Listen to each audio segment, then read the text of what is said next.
Alrighty, good afternoon, everybody. Thank you so much again for being here today. I just want to give a brief introduction. My name is Emily Garfinkel. I am the Membership and Programs Manager for the Connecticut League of History Organizations. I'm standing in today in lieu of our Executive Director, Amherst Williams, who's unable to make it to this meeting because she is currently in Hartford testifying for House Bill 6692, which is very crucial to funding for the cultural sector. So she's out fighting the good fight and offering her testimony on behalf of all of us right now. So I'll just go over some brief messages before I pass it over and we get started. Like I said, this meeting will be recorded. It'll be uploaded to our YouTube channel afterwards, and be on the lookout for an email from me just as a follow-up thank you for attending, and it will have a link to the recording as well. So if any of your colleagues were unable to make it and wanted to be here, it will be shareable and available afterwards.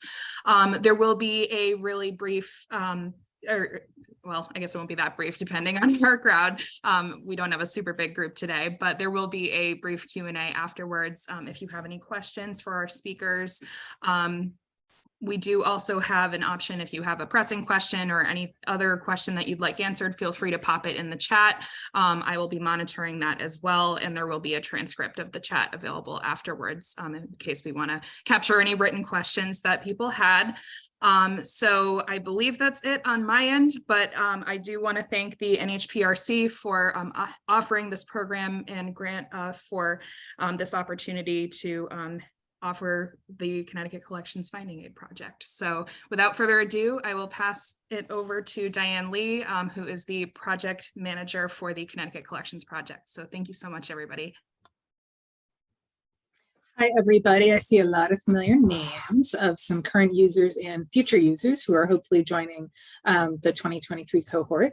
We're getting that underway slowly but surely. Part of the reason that we are actually, I say slowly but surely with the 2023 cohort is that a lot of our current time has been taken up with redesigning and reformatting our public portal, which is only one small aspect of this NHPRC grant that we've gotten to work towards improving archival collections. One of our dreams from the beginning of this project was to be able to find a system, a platform that we could join both museum collections and library collections, archives, manuscripts, all in one database to be able to search across everything, share everything all at once, so you can see a lot of the connections that we have in our institutions and in our collections. It's one of the really important things that make these comprehensive and interesting to everybody and a great research resource. So the public portal was one aspect, which we are redesigning to be able to have some sort of archival presence. Up until now, we've only had objects available, including photographs too, which very often falls under archives. But photos have been available, objects have been available. We are going to have archival collections be available, basically in the format of a finding aid. Now, a lot of groups, if you don't have a professional archivist full-time on staff, and pretty sure almost none of us do, you may be a little bit at odds and ends of how to move forward with that, or be staring at boxes of papers in a corner going, yeah, I don't really know what to do with that, how to organize that, how to make that available. This Archives 101 project, and I know a lot of you went on and did the Archives 101 series of classes. This is one other aspect of it, and frankly, it's the most important aspect of it, is the fact that we are starting up the program of the Traveling Archivists again with Kathy Karlovarda, and she'll talk more about that. This is free help for you. This is free professional help for you to have an archivist come in and show you and help you organize some collections. I can't say the word free enough. One of the biggest barriers that everybody continually says is they don't have enough time and they don't have enough staff. This is a huge thing to take care of this. So we're going to try to implement this along with Connecticut Collections, Collective Access Platform, so you'll be able to make stuff available online and share your resources with anyone that you want to share it with, and make yourselves a little bit more well-known and known as a resource for people to come do research and see things. I think that gets us to where I am at this point, because I'm going to pass it off to Kathy, who can talk more about the whole program. And, any questions, like we said, we can answer at the end too. So Kathy, on to you. Thank you, Diane, and thank you, Emily. And it is really terrific to see all of you this afternoon. Thanks for being here. We're really excited about this program. Yikes, I guess it's almost 10 years ago, Conservation Connection, which is the program I run, offered a finding aid program where we did something very, very similar to what we're offering now. And it was such an incredible experience for all the sites that participated. Why do we want to help you make finding aids? Well, first off, Connecticut Collection, really right now, you can only search and upload your museum collections. We want to get those archives, those papers, those documents, those diaries, those ledgers. We want to help you share the information about that. The finding aid is a key component, because rather than sharing individual pieces, a photograph, a diary, a finding aid allows you to share everything that's in that collection. It is like the best kind of summary that shows what's in the collection, who donated it, who is it about, what is the history of these items. It'd be one thing to have a document that has George Washington's signature. It's another to know that there is someone from your town who was on George Washington's staff, and that these are all the papers and all the materials related to this person. And that's what the finding aid does. It makes your collections easier for researchers and others to understand what it includes. But by getting these finding aids online through Connecticut Collections, you then become discoverable to researchers. Even before the pandemic hit, researchers were relying more and more on internet searches to identify what they had and where they could go and do their work. So if you don't have a footprint on the internet, if your finding aids aren't available, you're going to get overlooked. And we don't want that to happen. All of you have repositories that hold really significant materials about your community's history, state, and even federal stories. And we want to help you share that. Now, as part of that, you have to enter this information a certain way. So that's the role of the traveling archivist. We will be sending out professional archivists to come out and work with you. And the traveling archivists are a team who have tons of experience working with people who are not archivists, how to provide that training, how to teach you how to look at your collections and create these finding aids, these guides. Think of them as an inventory or guide to what you have in your collection. Once we have those finding aids, we're then going to not only be able to help you share it on your website, but if you don't have that capability, it'll be, of course, on Connecticut Collections. We're also creating, let's call it an internet superhighway, to get it into Connecticut's archive online, to save this information into the Connecticut Digital Archive. But the only way it can get there is if it's in EAD, the language of these online finding aids. So that's what we're going to be helping you with. You don't have to learn to speak EAD. You just need to know that these are the fields in a finding aid, and this is the information we need to collect from you in order to fit that online format so that we can then share this information and have it accessible in multiple places. Now, this project is only available to members of Connecticut Collections. It is not being offered to anyone else, because we want to help this group that's made a commitment to sharing their collections through Connecticut Collections to get your archives up there too. Let's help you get that other half of your collection that's not as accessible. And let's really take advantage of the new portal that's available and will be up and working by the end of March. There's only a couple eligibility requirements for this. One, you have to have an archive. You may not, very unlikely. Almost everybody does have an archive.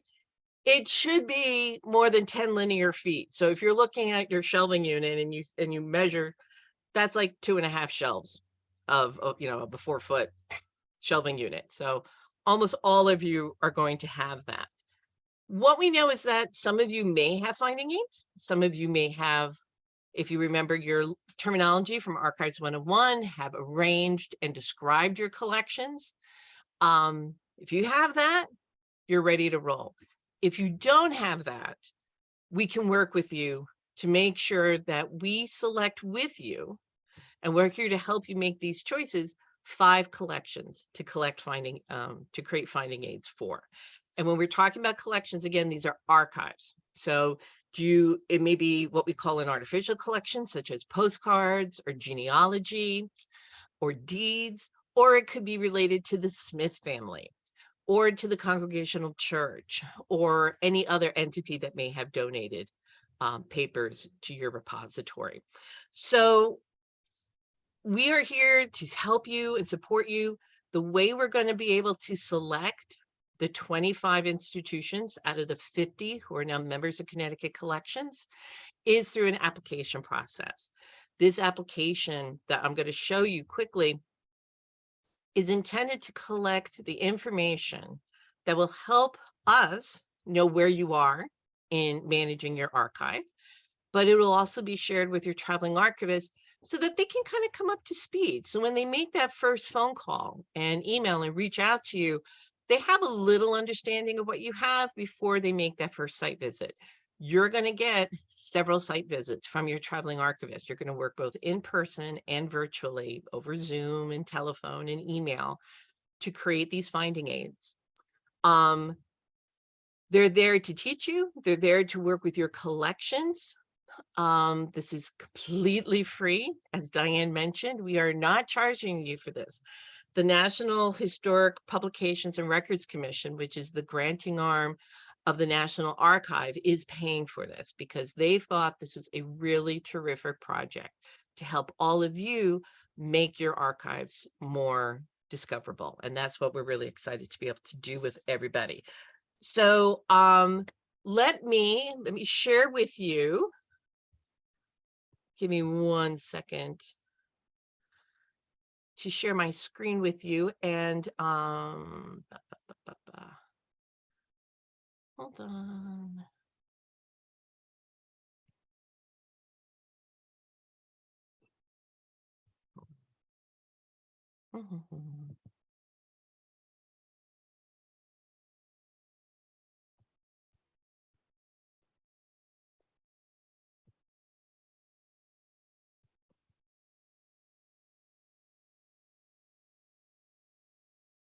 All right, do you guys see the screen yet?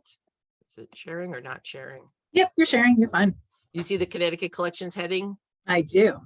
Okay, let me just get this back up.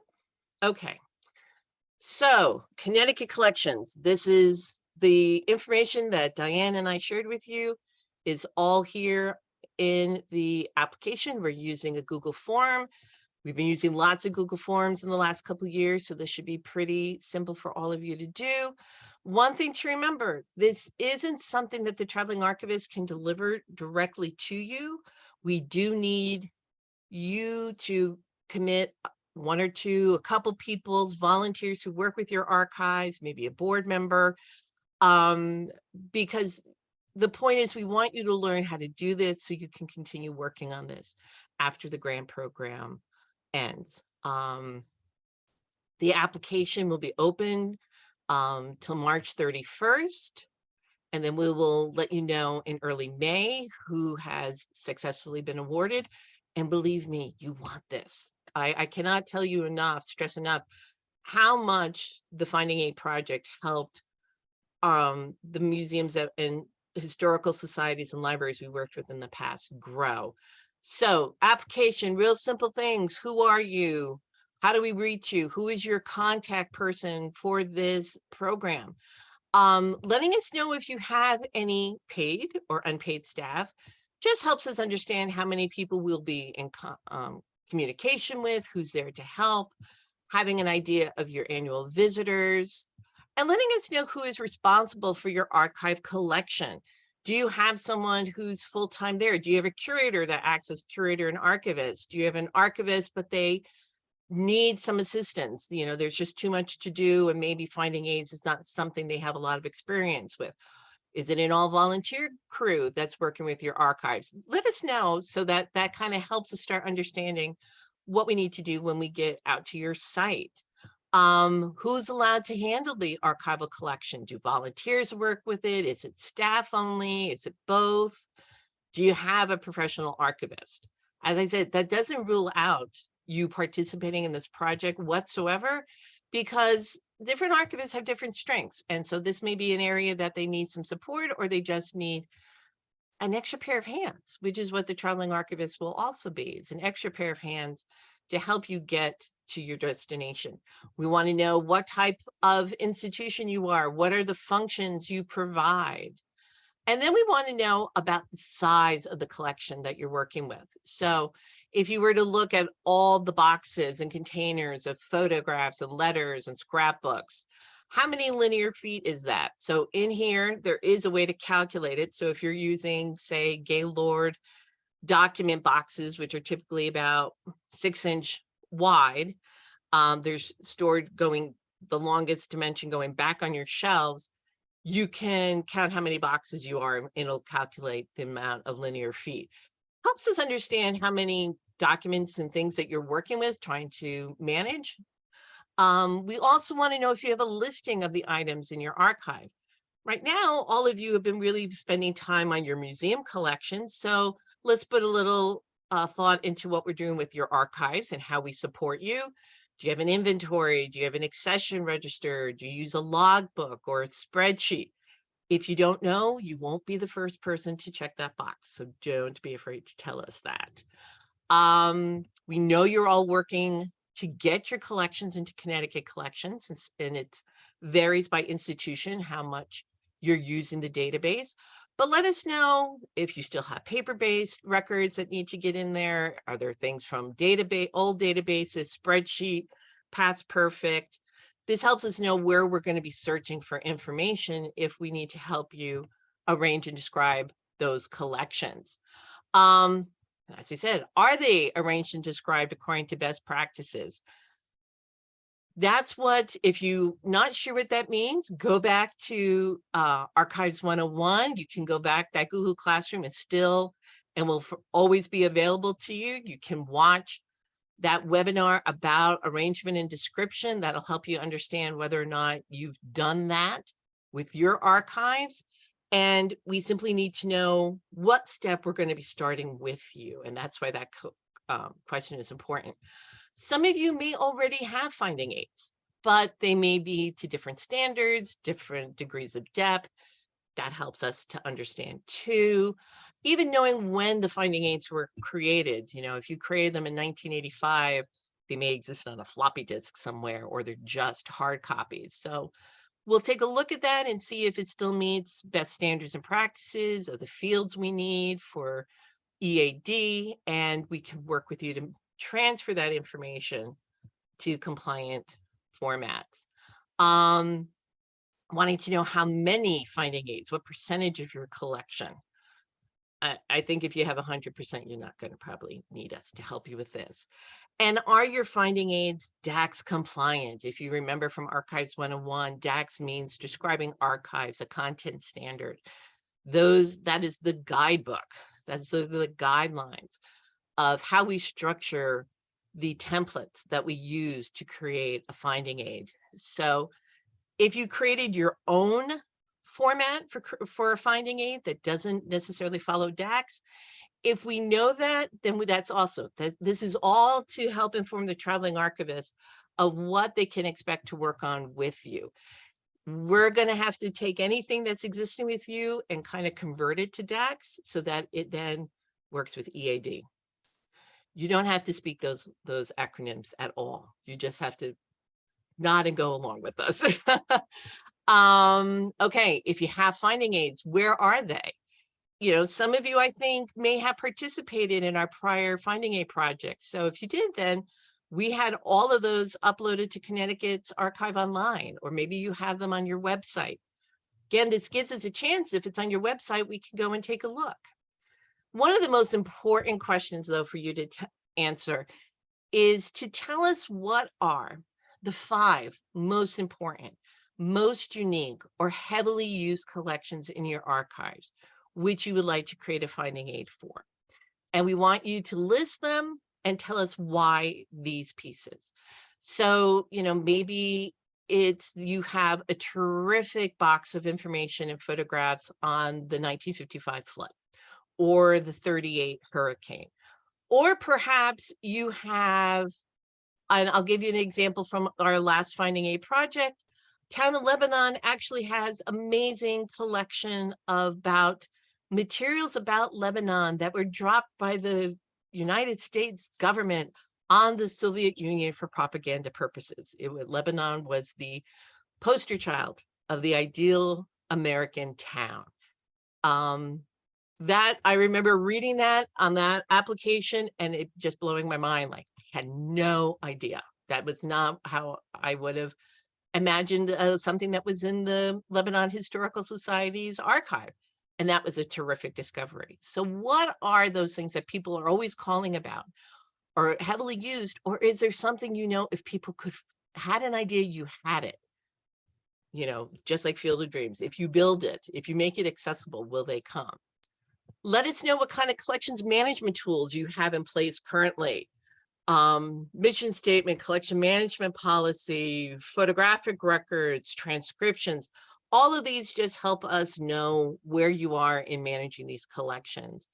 Let us know when and how you make your archives available to the public and who uses your archives.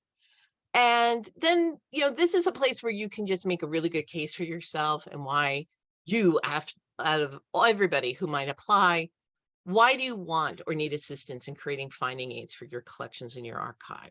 What is important? You're all important. We want to try to help as many institutions as we can. NHPRC gave us funding to help 25 institutions. So you need to make a good case for yourself here. What do you expect to be able to do after participating in this program? You know, a couple options there are to make your collections more discoverable, to make sure that people anywhere can find out what's in your archive, to learn how to make more of your collections accessible. We'll help you with the first 5 finding aids, but we really hope to see you create more finding aids after this. And, you know, who do you hope to attract to your institution? We're in Connecticut History Day season. If you have finding aids, you can then share those with the social studies department in your town schools. And that then helps students realize, oh, well, this is the theme this year. I'm interested in doing X, Y, and Z. I can go research that in my local historical society or museum. So these are the kind of questions. I'm going to stop sharing that now. That link was sent to everybody last Friday. If for any reason you can't find that, email me or Emily or Diane. We can all send you that link to the application. If you have any questions about the application, you can always email me. Happy to answer any questions. There is in the top of the application description a link to a glossary, because honestly, sometimes working in archives, if it's very new to you, it's like learning a second language. And we don't want anybody tripping over, well, what do they mean by arrangement description? Well, what really is an archive? And so that information is there. Plus you can also look up with some of the other terms that we're talking about. What is a finding aid and things of that nature. So I've been prattling on for a little while. I'm going to stop. And if you guys have any questions, if Diane or Dana or Emily want to add something, please, by all means, join the conversation.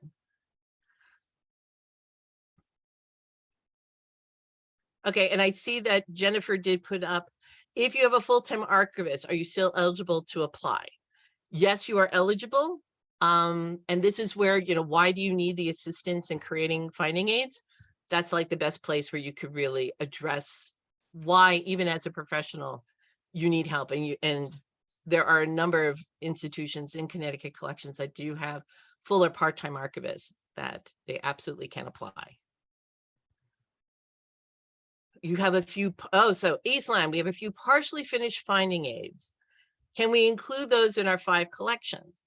Yeah, I mean, that's absolutely fine. I would actually raise the bar there, East Lyme and Lisa, and say, let's talk about those 5, but what are other collections that are also important that do not have finding aids for yet? And because if you have the finding aids started, that shouldn't take too long to get you to the finish line.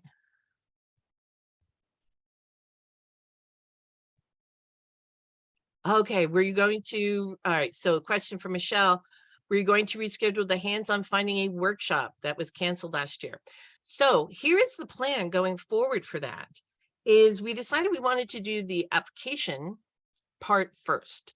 Let's have all of you apply, tell us about what you need to know or what you already know.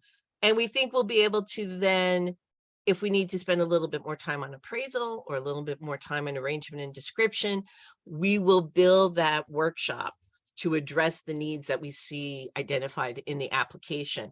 And that way we can bring in the traveling archivist to help us with the presentations and support this part of the grant project going forward. So do expect to see a in-person workshop probably sometime in the spring. Oh, I like from Lisa. We have others. Good. You have a great archive over there at the library. So I'm excited to see the possibilities over there. All right. And if anybody, you don't have to put the question in the chat too. If you want to raise your hand or just unmute, that's also fine.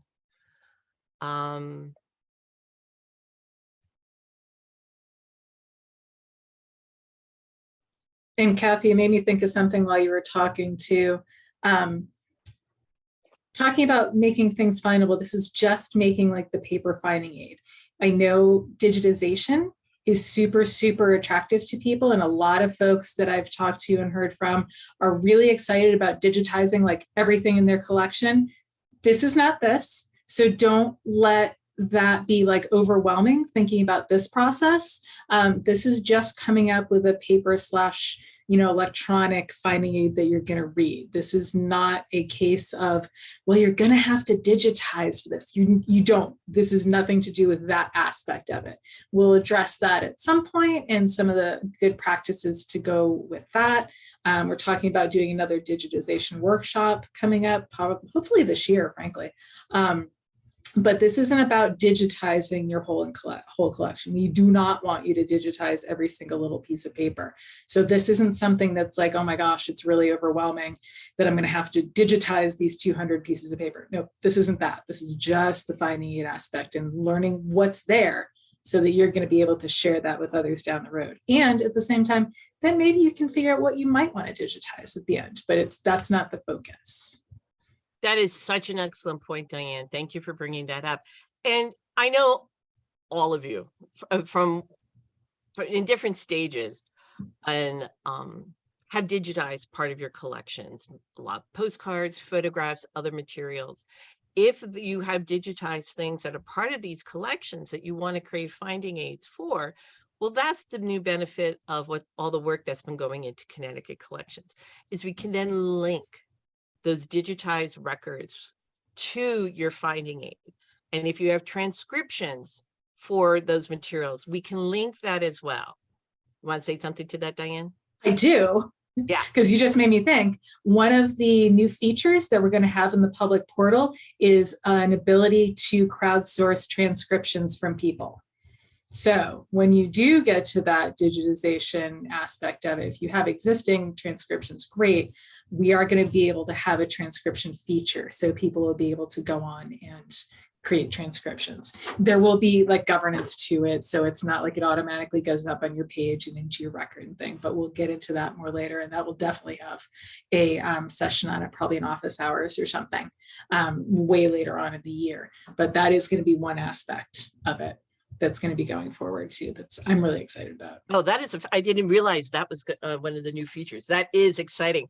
The other thing I want to suggest to all of you is that, as you know, there's a lot of things happening in Connecticut right now, a lot of things coming up in the not too distant future. You know, for example, America 250, you know, the committee is starting to meet and laying some foundation of what that looks like for Connecticut. But as you think of these 5 collections, do yourself a favor and make upcoming work easier for yourselves. Are there Revolutionary War papers? Are there documents or deeds? You know, for example, manumission papers for enslaved people are often stored in or kept in, as deeds. So if you have a collection of deeds, that could be a really significant way of finding out about African Americans in your community. So think about these stories that maybe are significant, but maybe you haven't really had the opportunity to tell at your site. How do you plan ahead for America 250 and maybe create a finding aid that will not only help the public, but help you also plan to have what stories you're going to tell going forward? You know, how do we tell stories for underrepresented groups in our collections and in our communities? So it's absolutely fine if, you know, just tell us, you know, we really think if we make this collection available through a finding aid, it's going to really appeal to our community and the demographic of who lives here today versus maybe who have been the primary donors to our museum and our repository. So, you know, we are open. The only thing we tell you is nothing that's an object.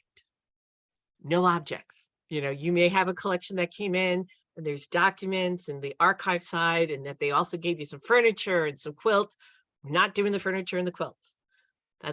It'll be connected through your Connecticut Collections portal, but we're working on the paper-based materials right now. So any other questions before we sign off this afternoon? I think we gave you guys a lot to think about. Hope we did. I hope this is something you guys are excited about participating in, because I think it's a terrific opportunity. I will tell you, and I see some people here, you know, like Patty Folsom and Lisa Timothy and Liz Kucha and Joanne Lawson. They've all worked with our traveling archivists. They are a range of people who are professionally working as archivists currently or retired. They're from all over the state. They have terrific background. Some of them have been with me since I started Traveling Archivists back in 2010.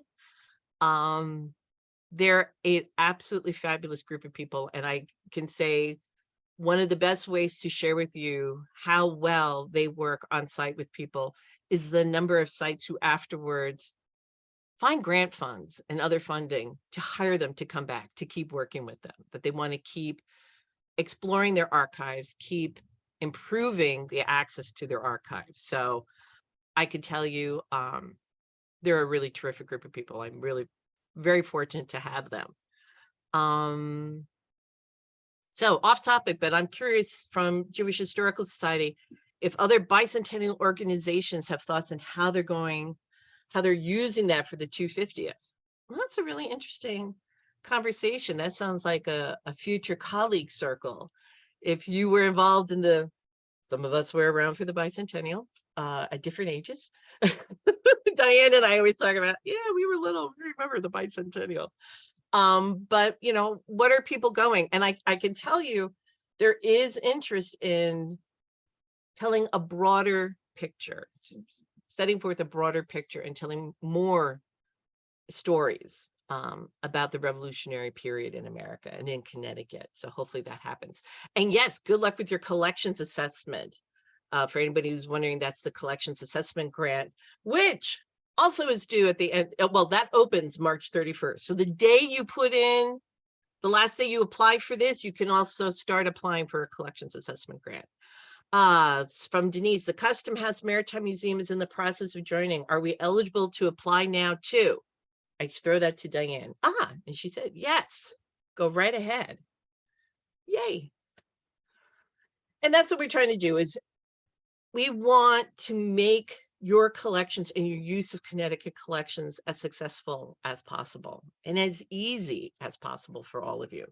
So instead of staring at a screen and trying to figure out how the heck do I get my archives into that, well, let us come out, sit next to you and work with you together to get that information into the portal.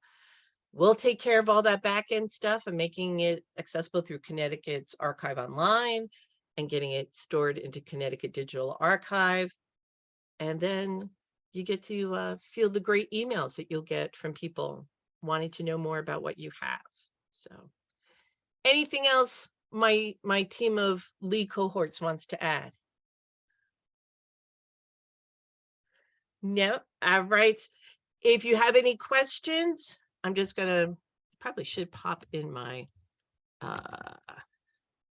email.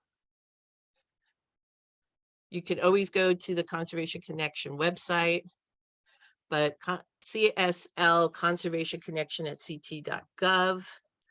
If you have any questions about the application, about your collections, even if you want to talk about what 5 collections to apply for, there is no problem in talking about your applications before you submit. So I'm here to answer any questions, and anything I don't know, I'll make sure to tag Diane, tag Dana, Emily, Amaris. Will bring everybody to the party. So, all right. If that's it, thank you very much all for joining us today. Thank you to Diane and Dana for being here and helping so much. And Emily, thanks for being our guru on the Zoom and Colleague Circle end. And we hope you have a fabulous afternoon, and we look forward to hearing from you all soon. Hi, Joanne. Now I see Joanne's face. Hi, Joanne.